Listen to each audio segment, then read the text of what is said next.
Hello students, ज्वाला classes के YouTube channel पर आप सभी का स्वागत है। अब हम स्टार्ट कर रहे हैं कक्षा 8 में चैप्टर नंबर 3 जिसका नाम है चतुर्भुजों को समझना। सबसे पहले हम बात करते हैं वक्र की कि वक्र क्या होते हैं। किसी भी समतल या फिर कागज में हम इसको क्या मान लेते हैं, समतल मान लेते हैं। किसी भी समतल के अंदर, ठीक है, क्या है हमारे पास, यदि अनेक बिंदु है और उन बिंदुओं को हम मिला रहे हैं, अनेक बिंदु है और उन बिंदुओं को हम मिला रहे हैं, तो वहाँ पर एक जो आकृति प्राप्त हो रही है उसे हम क्या बोल रहे हैं, वक्र बोल रहे हैं। जैसे और देखो, हमारे पास ये बिंदु है इस प्रकार से समतल के अंदर और हम इनको क्या कर रहे हैं, आपस में मिला रहे हैं, तो हमें एक आकृति मिली। हम इन बिंदुओं को मिला रहे हैं तो एक आकृति मिली, तो इसे हम क्या बोलेंगे, वक्र बोलेंगे। जैसे और देखो, ये हमारे पास बिंदु है, इनको मिला दिया तो ये आकृति मिली, ये क्या है, हमारा वक्र है।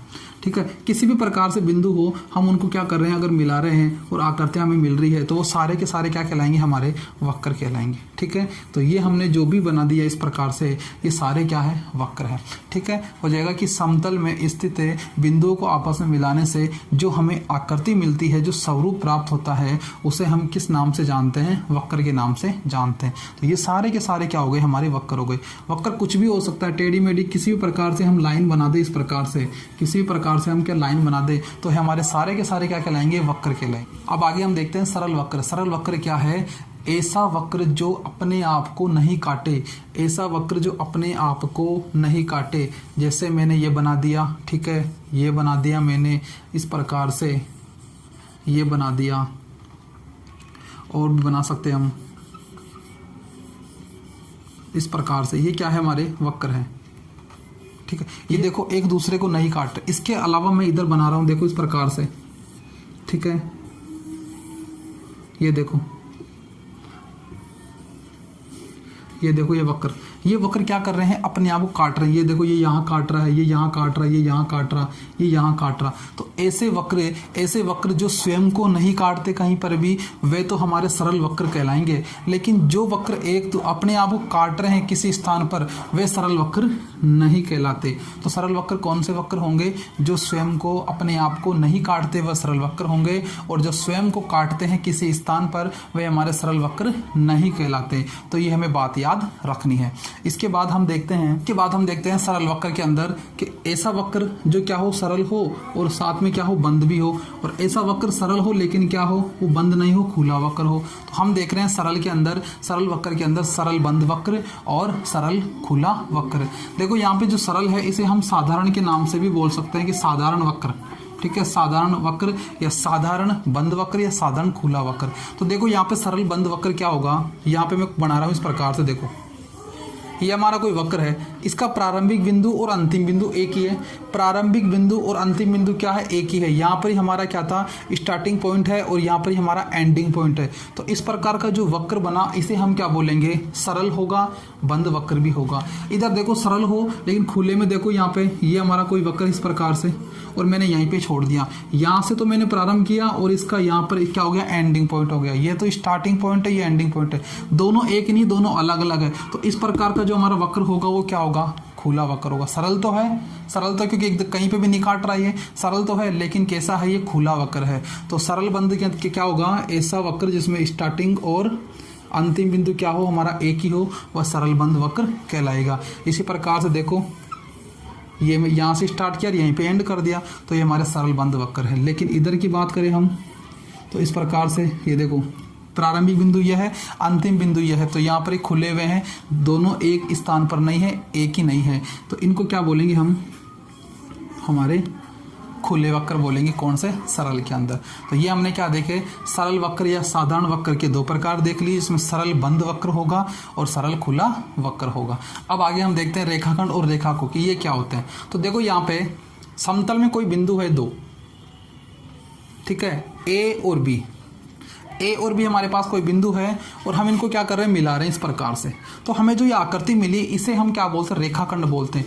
ये आकृति, ये जो ए और बी की जो दूरी है, ये दूरी क्या होती है, हमारी सीमित होती है। हम इसको क्या कर सकते हैं, माप सकते हैं, ठीक है, माप सकते हैं। तो इस प्रकार की जो हमारी ए से बी तक की जो दूरी है, ये जो हमारे आकृति है, इसे हम क्या बोलते हैं, रेखाखंड बोलते हैं। लेकिन यदि मैं ए बिंदु को इधर बढ़ा दूं अनंत की ओर, इधर बढ़ा दूं अनंत की ओर, कैसे, देखो ये हमारा कोई ए बिंदु बिंदु है, ये कोई बी बिंदु है, ठीक है। इसको मैं इधर बढ़ा रहा हूँ अनंत की ओर और इसको भी इधर बढ़ा रहा हूँ अनंत की ओर। बहुत दूरी तक इधर चलेगा, बहुत दूर तक इधर चलेगा। ये रेखाखंड यदि इधर और इधर इस प्रकार से बढ़ जाता है तो इस स्थिति में जो ये आकृति हमें प्राप्त हो रही है इसे हम क्या बोलते हैं, रेखा बोलते हैं। यानी रेखा की जो लंबाई होती है वो क्या होती है, असीमित होती है। क्या होती है, असीमित यानी अनंत होती है, ठीक है। इसकी लंबाई को हम माप नहीं सकते, लेकिन यहाँ पर जो रेखाखंड होता है इसको हम क्या कर सकते हैं, माप सकते हैं। यानी इसकी जो लंबाई होती है सीमित होती है, ठीक है। ये तो क्या हुआ, रेखाखंड हुआ कि दो बिंदुओं को मिलाने पर जो हमें आकृति प्राप्त होती है उसे अपन क्या बोलते हैं, रेखाखंड। और क्या करेंगे, यदि रेखाखंड के दोनों सिरों को हम अनंत की ओर विस्तार कर दें, बढ़ा दें, तो उस स्थिति में हमें जो प्राप्त होगा उसे हम क्या बोलते हैं, रेखा बोलते हैं। अब आगे हम बात करते हैं बहुभुज की, कि बहुभुज किसे कहेंगे। तो यहाँ देखो परिभाषा क्या है इसकी, रेखाखंडों से बना सरल बंद वक्र। रेखाखंडों से बना सरल बंद वक्र क्या कहलाता है, बहुभुज कहलाता है। बहुभुज कहलाता है, ठीक है। ये हमारी क्या है, बहुभुज की परिभाषा। हम यहाँ रेखाखंड देख चुके, रेखाखंड किसे कहेंगे, हम सरल बंद वक्र भी देख चुके। सरल बंद वक्र क्या होता है, इसीलिए मैंने क्या किया था, पहले रेखाखंड और सरल बंद वक्र को बता दिया था कि रेखाखंड होने चाहिए और क्या होने चाहिए, सरल बंद वक्र होना चाहिए। तो उस स्थिति में हमें जो आकृति मिलती है वो क्या कहलाती है, बहुभुज कहलाती है, ठीक है। तो देखो यहाँ पे अब बहुभुज के लिए मैं कुछ बना रहा हूँ उदाहरण। जैसे देखो, एक रेखाखंड, ये दूसरा रेखाखंड, ये तीसरा रेखाखंड, एक रेखाखंड, दो रेखाखंड, तीन रेखाखंड, ठीक है। ये तीन रेखाखंडों से क्या मिली, एक आकृति मिली। कौन सी वाली, सरल भी है, बंद भी है और क्या है, ये वक्र है। वक्र है, सरल यानी कहीं पे एक दूसरे को नहीं काट रहा, ये कहीं पे अपने आप को नहीं काट रहा, तो ये क्या हो गया, एक सरल हो गया और बंद है ही, ठीक है। तो रेखाखंडों से बना एक सरल बंद वक्र क्या कहलाता है, बहुभुज। इसका नाम क्या है, त्रिभुज, क्योंकि यहाँ पे क्या है, तीन भुजाएं हैं। बहुभुज में कौन सा है, ये त्रिभुज है। इसी प्रकार से यदि हमारे पास क्या आ जाए, चार रेखाखंड आ जाए, चार रेखाखंडों से हम जिस आकृति का निर्माण करते हैं उसका नाम क्या होता है, चतुर्भुज। उसका नाम क्या होता है, चतुर्भुज होता है। यहाँ चार भुजाएं होती है, यानी चार रेखाखंड होते हैं हमारे, और क्या है, ये बंद है, ठीक है। तो इस प्रकार का जो वक्र होता है ये चतुर्भुज कहलाता है। पंचभुज की बात करें तो देखो इसमें क्या आएंगे, पांच रेखाखंड आ जाएंगे इस प्रकार से, 1 2 3 4 5। तो ये पांच रेखाखंडों से बना सरल बंद वक्र है, इसे हम क्या बोलेंगे, पंचभुज बोलेंगे। इसे हम क्या बोलेंगे, पंचभुज बोलेंगे। इसी प्रकार से हम बात करें षष्ठभुज की, इसी प्रकार से हम बात करें षष्ठभुज की, तो ये देखो इस प्रकार से 6 रेखाखंड है, 1 2 3 4 5 6, 6 रेखाखंड है। यहाँ पे 6 रेखाखंडों से बना सरल बंद वक्र, सरल है, कहीं पे भी एक दूसरे अपने आप को नहीं काट रहा, बंद है और वक्र है ही, तो ये क्या हो जाएगा हमारा यहाँ पे, षष्ठभुज हो जाएगा, षष्ठभुज हो जाएगा। तो इस प्रकार से हमारे क्या हो जाएंगे, ये सारे के सारे बहुभुज हो जाएंगे। कि बहुभुज किसे बोलेंगे हम, रेखाखंडों से बना सरल बंद वक्र बहुभुज कहलाता है। त्रिभुज हो गया, चतुर्भुज हो गया, पंचभुज हो गया, षष्ठभुज हो गया, सप्तभुज हो गया, अष्टभुज हो गया। इस प्रकार से हमारे अनेक क्या होते हैं, बहुभुज होते हैं। लेकिन आगे अब हम बात करते हैं बहुभुज के विकर्ण की, कि बहुभुज का विकर्ण क्या होता है। तो यहाँ देखो, जैसे मैं बात करूँ बहुभुज की, ये हमारे पास क्या है, कोई चतुर्भुज है, ठीक है। हमारे पास क्या कोई चतुर्भुज है, चार भुजाओं से गिरिबंध आकृति है, चतुर्भुज है। देखो यहाँ पे ये वाला शीर्ष और ये वाला शीर्ष, इन दोनों को मिला दे अपन, तो ये जो प्राप्त हुआ हमें, इसको बोलेंगे अपन विकर्ण। इस शीर्ष को इस शीर्ष से मिला दें तो ये हमारा क्या हो गया, एक और विकर्ण प्राप्त हो गया। तो यहाँ पर हमें दो विकर्ण दिख रहे हैं, इसको इससे मिला दे तो ये जो है ये विकर्ण नहीं है। हमें क्या लेना है, दो शीर्ष लेने हैं जो आसन नहीं हो। आसन का मतलब है एक ही भुजा के दोनों शीर्ष नहीं होने चाहिए, ठीक है। एक ही भुजा के थोड़ी है, ये देखो ये तो अलग भुजा आ गई, इसका शीर्ष है, और एक ही दूसरी भुजा आ गई, इसका शीर्ष है। अगर इसके हम दोनों शीर्षों की बात करें तो ये आसन होते हैं। तो अब विकर्ण की जो परिभाषा होगी वो क्या होगी, देखो क्या बोलेंगे हम, बहुभुज के किन्हीं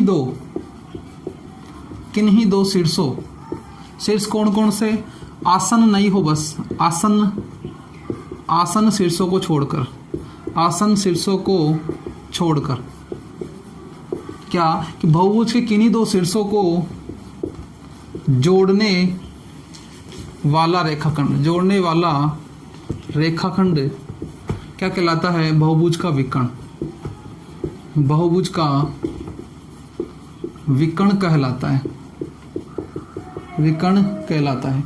हम सभी प्रकार के जो बहुभुज है उनमें बात करेंगे कि बहुभुज के किन्हीं दो शीर्षों को जोड़ने वाला रेखाखंड क्या कहलाएगा? बहुभुज का विकर्ण कहलाएगा। यदि हम बात करें त्रिभुज की, देखो त्रिभुज में तो सभी दो आसन्न शीर्ष लगेंगे हमें। ये शीर्ष है, अगर मैं इसको इससे मिलाऊं तो ये तो एक ही भुजा के ऊपर है, दोनों इस पे दोनों एक ही भुजा पर, और इसमें भी दोनों एक ही भुजा पर है। तो हम त्रिभुज के अंदर बोलते हैं कि यहाँ पर विकर्ण नहीं होता। विकर्णों की बात हम कहाँ से स्टार्ट करते हैं? चतुर्भुज से बात स्टार्ट करते हैं। तो अब हमें यहाँ बताना क्या है? विकर्णों की संख्या देखनी है हमें। तो उसके लिए मैं क्या कर रहा हूँ, एक सूत्र लिख रहा हूँ यहाँ पे। सूत्र क्या है? देखो n-3/2, और n जो है ये क्या है? भुजा की संख्या, भुजाओं की संख्या। ठीक है, ये हमें क्या करना है? याद रखना है n-3/2। अगर हमसे पूछे बहुभुज के विकर्ण, जैसे देखो हम फर्स्ट नंबर पे बात करें चतुर्भुज, चतुर्भुज चतुर्भुज के अंदर हमें क्या निकालना है? विकर्ण। चतुर्भुज में भुजा कितनी होती है? चतुर्भुज में भुजा हमारी 4 होती है।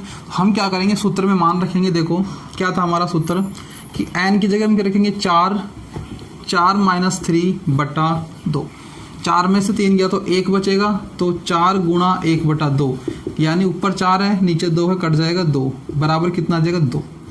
चतुर्भुज में हमारे विकर्ण कितने आएंगे? 2 आएंगे। बना के देख लो, चतुर्भुज बना के देख लो। इस प्रकार से कोई भी हमारा क्या हो जाएगा? चतुर्भुज। ये हमारा चतुर्भुज है कोई, इसमें विकर्ण देखो, इसको हम इससे मिलाएंगे, इसको हम इससे मिलाएंगे, तो ये हमारे दो ही प्रकार से हम क्या कर सकते हैं? विपरीत शीर्ष, दो शीर्षों को मिला सकते हैं आसन्न के अलावा। तो यहाँ पर विकर्णों की संख्या कितनी है? 1 और 2, 2 आ जाएगी। हम डायरेक्ट निकालेंगे इस सूत्र से। अगर हमारे पास क्या हो, चतुर्भुज की जगह हम और दे देते हैं, पंचभुज ले लो। पंचभुज, पंचभुज के अंदर भुजा कितनी होती है? भुजा कितनी होती है? यहाँ पे 5 होती है। तो हम क्या करेंगे? 5 3/2। 5 में से 3 गया तो 2 को हम 5 से गुणा करेंगे तो 10/2, काटेंगे तो 5, यानी हमारे विकर्ण कितने आएंगे? पंचभुज में 5। देखो बना के देख लो। पंचभुज हमारा ये होता है इस प्रकार से, ये हमारा क्या है? पंचभुज है। देखो इस शीर्ष को पहले मैं दूसरे अन्य शीर्षों से मिलाता हूँ जो आसन्न नहीं हो। इससे तो हम मिला नहीं सकते, इससे मिला दिया, इससे मिला दिया, और इससे मिला नहीं सकते। 2 तो शीर्ष, ये 2 तो विकर्ण आ गए। अब इसको देखो, इससे मिला दूँ एक में, इससे मिला दूँ, कितने आ गए? 4। और अब इसको देखो, एक इससे और मिला दूँ। इसके अलावा हम कहीं नहीं मिला सकते, इसके अलावा हम नहीं मिला सकते। तो देखो 1 2 3, ठीक है, 4 और 5, हमारे कितने आ गए यहाँ पे विकर्ण? 5 विकर्ण आ गए। हम इस प्रकार से भी दिखा सकते हैं, या फिर हम डायरेक्ट निकाल सकते हैं सूत्र के माध्यम से। अगला देखो तीसरा, जैसे हम बात कर ले षटभुज की। षटभुज के अंदर भुजा कितनी होती है हमारी? 6 होती है। 6 भुजा होती है। सूत्र में मान रखो 6 3/2। 6 में से 3 गया तो 3 को 6 से गुणा करेंगे तो 18/2 यानी 9। यानी हमारे कितने विकर्ण आएंगे? 9। हम चेक कर लेते हैं 9 विकर्ण आते हैं क्या।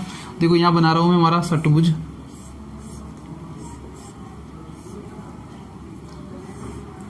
ये हमारा क्या आ गया? षटभुज। एक सही नहीं बना ये थोड़ा,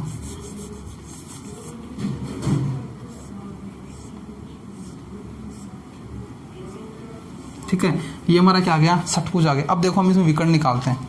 ये शीर्ष देखो पहले, सबसे पहले इसको हम सब बाकी अन्य शीर्षों से मिलाते हैं। तो ये एक इससे मिलेगा, एक इससे मिलेगा, और एक इससे मिलेगा। 3 तो हमारे क्या आ गए? विकर्ण आ गए।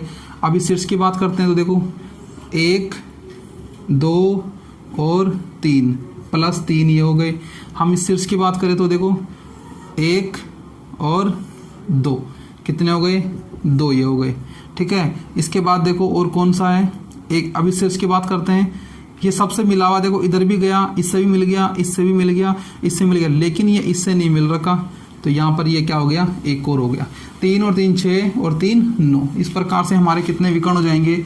9 विकर्ण हो जाएंगे। तो हम क्या कर सकते हैं, अगर हमसे विकर्ण पूछे तो हम इस सूत्र की मदद से क्या निकाल सकते हैं? बहुभुज के में विकर्ण निकाल सकते हैं। मैंने 3 उदाहरण देके बता दिया, आगे आप और निकाल सकते हो। तो ये हमारी बात हुई किसकी? बहुभुज के विकर्णों की। और आगे हमारा जो टॉपिक है वो क्या है? बहुभुज के प्रकार। तो देखो यहाँ पे बहुभुज के प्रकार है वो 4 प्रकार के होते हैं। फर्स्ट होता है हमारा उत्तल बहुभुज।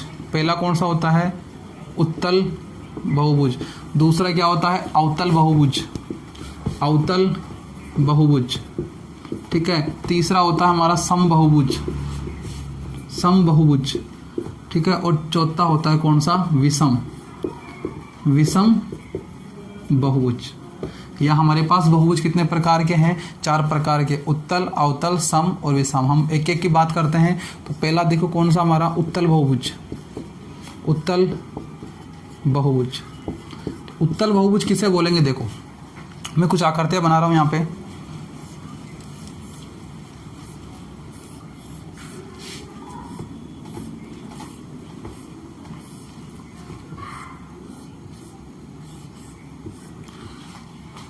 ये मैंने जितनी भी आकृतियां बनाई है, इनके अगर हम इन कोणों की बात करें तो ये सारे के सारे जो कोण हैं, ये सारे के सारे जो कोण हैं वो क्या होंगे, वो क्या होंगे, 180 डिग्री से क्या होंगे, कम होंगे। 180 डिग्री से क्या होंगे, कम होंगे। 180 से क्या हो जाएंगे, कम। 180 डिग्री से क्या हो जाएंगे, कम हो जाएंगे।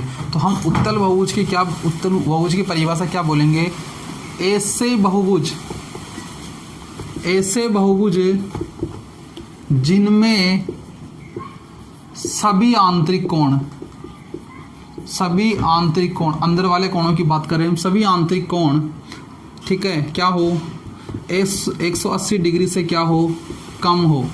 180 डिग्री से कम हो, उसे हम क्या बोलते हैं, उत्तल बहुभुज बोलते हैं। और हमारे सामने देखो इस प्रकार से आकृतियां बनी हुई है, ठीक है। त्रिभुज है, चतुर्भुज है, पंचभुज है, षटभुज है। इन सभी में क्या है, जो आंतरिक कोण है वो 180 डिग्री से कम है। तो हमारी जो परिभाषा है उत्तल बहुभुज की, क्या बोलेंगे हम, ऐसे बहुभुज जिनमें सभी आंतरिक कोण क्या हो, 180 डिग्री से कम हो, वह उत्तल बहुभुज कहलाते हैं।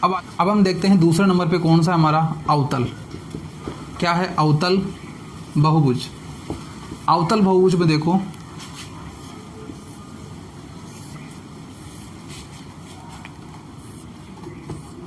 मैं कुछ आकृतियां बना देता हूं, ठीक है।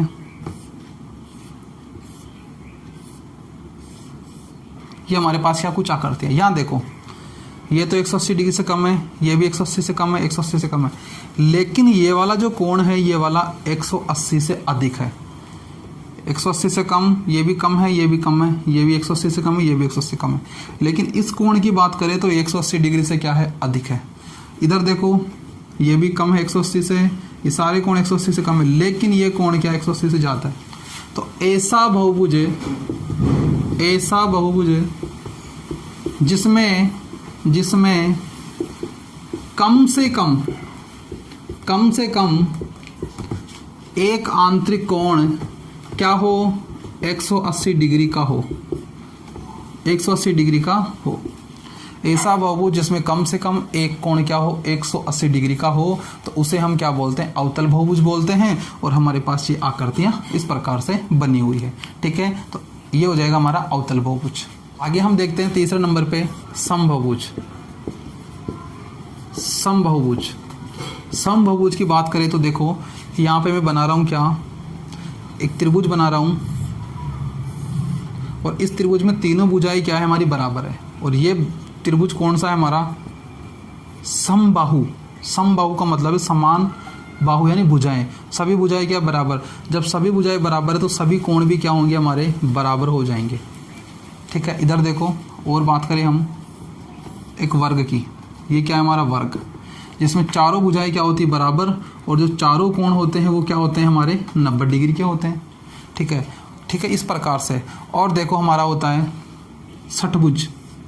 षटभुज की बात कर रहे हैं, जिसमें ये जो 6 की 6 भुजाएं हैं, ये 6 की 6 भुजाएं क्या है, यहाँ पे बराबर है। और ये जो कोण है ये भी क्या है, सभी बराबर है। इन सब में हम क्या देख रहे हैं, यहाँ पे ये षटभुज हो गया। यहाँ पे क्या है, कोण व भुजा, कोण व भुजा दोनों क्या है, बराबर है, ठीक है। तो ऐसे बहुभुज जिनमें भुजा तथा कोण दोनों क्या होते हैं, बराबर होते हैं, उनको हम क्या बोलते हैं, समबहुभुज। तो यहाँ पर देखो, यहाँ पर समबाहु त्रिभुज में क्या है, सभी भुजाएं बराबर है, सभी कोण बराबर है, इसलिए ये क्या है, एक क्या है हमारा, समबहुभुज है। इसके बाद यहाँ वर्ग में देखते हैं, सभी भुजाएं बराबर है, सभी कोण बराबर है, तो इस ये भी क्या हमारा एक बहुभुज है। इसके बाद हम षट बहुभुज की बात करें तो यहाँ पे सभी भुजाएं और सभी कोण क्या है, बराबर है, तो ये भी हमारा क्या है, समबाहुभुज है। ठीक है, तो ऐसा बहुभुज जिसमें कोण और भुजा बराबर हो समबाहुभुज कहलाता है। आगे हम बात करते हैं 4 नंबर पे क्या है, विषम बहुभुज। विषम बहुभुज, ठीक है। विषम बहुभुज में क्या होगा, यहाँ पे विषम बहुभुज में क्या होगा, जो भुजा और कोण, भुजा और कोण क्या होंगे, बराबर नहीं होंगे, भुजा व कोण बराबर नहीं। ऐसे बहुभुज जिनमें भुजा और कोण बराबर नहीं हो, समान नहीं हो, वे क्या कहलाएंगे, विषम बहुभुज कहलाएंगे, विषम बहुभुज कहलाएंगे। इससे पहले समबहुभुज था, इसमें क्या थी, भुजा व कोण बराबर थे, तो इसको बोलते हैं समबहुभुज। और यहाँ पे क्या हो जाएगी, भुजा व कोण बराबर नहीं होंगे, तो इसे बोलेंगे अपन विषम बहुभुज। जैसे देखो हम बात कर ले एक आयत की, भुजा अलग अलग है, आमने सामने की बराबर होती है, चारों समान नहीं है, ये बराबर होती है लेकिन चारों समान नहीं है, कोण तो सभी बराबर होते हैं 90 डिग्री के, इसलिए क्या है, ये विषम बहुभुज है। इसी प्रकार से मैं क्या कर रहा हूँ, एक पंचभुज बना लेता हूँ, ठीक है, जिसमें ये और ये भुजा क्या है, हमारे बराबर है, बाकी असमान भुजा है। तो इस प्रकार का जो हमारा ये बहुभुज है, ये भी क्या है, विषम बहुभुज है। सम कोण त्रिभुज, समकोण त्रिभुज की बात कर लें, ये 90 डिग्री का होता है, बाकी ये क्या होते हैं, कोण अलग अलग हो सकते हैं, तो इस प्रकार से ये भी क्या है, हमारा एक विषम बहुभुज है। ये सारे हमने क्या पढ़ लिए, विषम बहुभुज पढ़ लिए। तो ये था हमारा बहुभुजों के प्रकार। बहुभुज के प्रकार 4 प्रकार के, उत्तल, अवतल, समबहुभुज, विषम बहुभुज। उत्तल बहुभुज में क्या होगा, सभी कोण 180 डिग्री से कम होंगे। अवतल में क्या होगा, कम से कम एक कोण 180 डिग्री का होगा। सम में क्या होगा, कोण और भुजा बराबर। विषम में क्या होगा, कोण और भुजा असमान यानी बराबर नहीं। अब हमारा अगला टॉपिक क्या है, देखो बहुभुज के आंतरिक कोणों का योग। अब तक जो भी हमने बहुभुज पढ़े, त्रिभुज, चतुर्भुज, पंचभुज, षटभुज, इनके हमें क्या करने हैं, आंतरिक कोणों का योग देखना है। त्रिभुज है, त्रिभुज के आंतरिक कोणों का योग 180 डिग्री है। चतुर्भुज है, चतुर्भुज के आंतरिक कोणों का योग क्या है, 360 डिग्री है। लेकिन यदि हमको बोले अष्टभुज के आंतरिक कोणों का योग, ठीक है, तो ये इस किस प्रकार से हमें निकालना है, तो वो देखेंगे हम। तो इसको ज्ञात करने के लिए एक सूत्र है। सूत्र क्या है, देखो n-2 गुणा 180 डिग्री, और यहाँ पर n क्या है, भुजाओं की संख्या, भुजाओं की संख्या। अगर हमें ये फॉर्मूला याद है, तो हम किसी भी बहुभुज के आंतरिक कोणों का योग निकाल सकते हैं। तो यहाँ देखो, हम देखते हैं एक एक को। सबसे पहले हम बात करें त्रिभुज के, किसकी बात कर रहे हैं, त्रिभुज। त्रिभुज में भुजा कितनी होती है, सब जानते हैं, 3 भुजा होती है त्रिभुज के अंदर। सूत्र लगाना है, तो 3 - 2 गुणा 180, 3 में से 2 गया तो कितना जाएगा, 1 गुणा 180, कितना रिजल्ट आ जाएगा, 180 डिग्री। सब जानते हैं कि त्रिभुज में जो आंतरिक कोणों का योग होता है वो कितना होता है, 180 डिग्री होता है। अब आगे देखो, दूसरे नंबर पे बात करें चतुर्भुज की। चतुर्भुज की बात करें, चतुर्भुज में कितनी भुजा हो जाएगी, 4 भुजा कितनी हो जाएगी, यहाँ पे 4 भुजा हो जाएगी। तो हम सूत्र में मान रखेंगे 4 - 2 गुणा 180 डिग्री, यानी 4 में से 2 गया तो 2 गुणा 180, यानी कितना हो जाएगा, ये 360। गुणा करेंगे तो 360 डिग्री आ जाएगा। तो चतुर्भुज के अंदर जो सभी कोण होते हैं आंतरिक, उनका योग कितना होता है, 360 डिग्री। चतुर्भुज की बात कर रहे हैं हम, चतुर्भुज, इसके जो आंतरिक कोण ये वाले हैं, इनका योग 360 डिग्री है। त्रिभुज के अंदर क्या है, ये वाले कोण जो है तीनों, इनका योग 180 डिग्री है। इसी प्रकार से हम एक और कोई बहुभुज देख लेते हैं। अष्टभुज की बात कर लेते हैं हम, अष्टभुज, ठीक है। अष्टभुज के अंदर कैसे निकालेंगे, अष्टभुज में भुजा कितनी हो गई हमारी, 8 हो गई। अष्टभुज में भुजा 8 हो जाएगी, तो हम सूत्र में मान रखेंगे 8 - 2 गुणा 180 डिग्री, और देखो 8 में से 2 गया तो 6 गुणा 180 डिग्री। तो हम इसको गुणा करेंगे तो देखो 108 यानी 1080 डिग्री, कितना हो जाएगा, 1080 डिग्री। गुणा करके देख लो, 0 8 सिंह 48 6 6 7 9 10, 1080 डिग्री।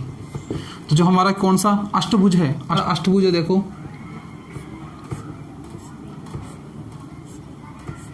अष्टभुज। तो इसके जो अंदर के कोण ये वाले हैं, अंदर के जो कोण है ये, इन सभी का योग कितना होता है, 1080 डिग्री होता है। आगे हम और देख सकते हैं चौथे नंबर पे पंचभुज। पंचभुज में देखो भुजा कितनी होती है हमारी, 5 होती है, पंचभुज में भुजा कितनी होती है 5 होती है।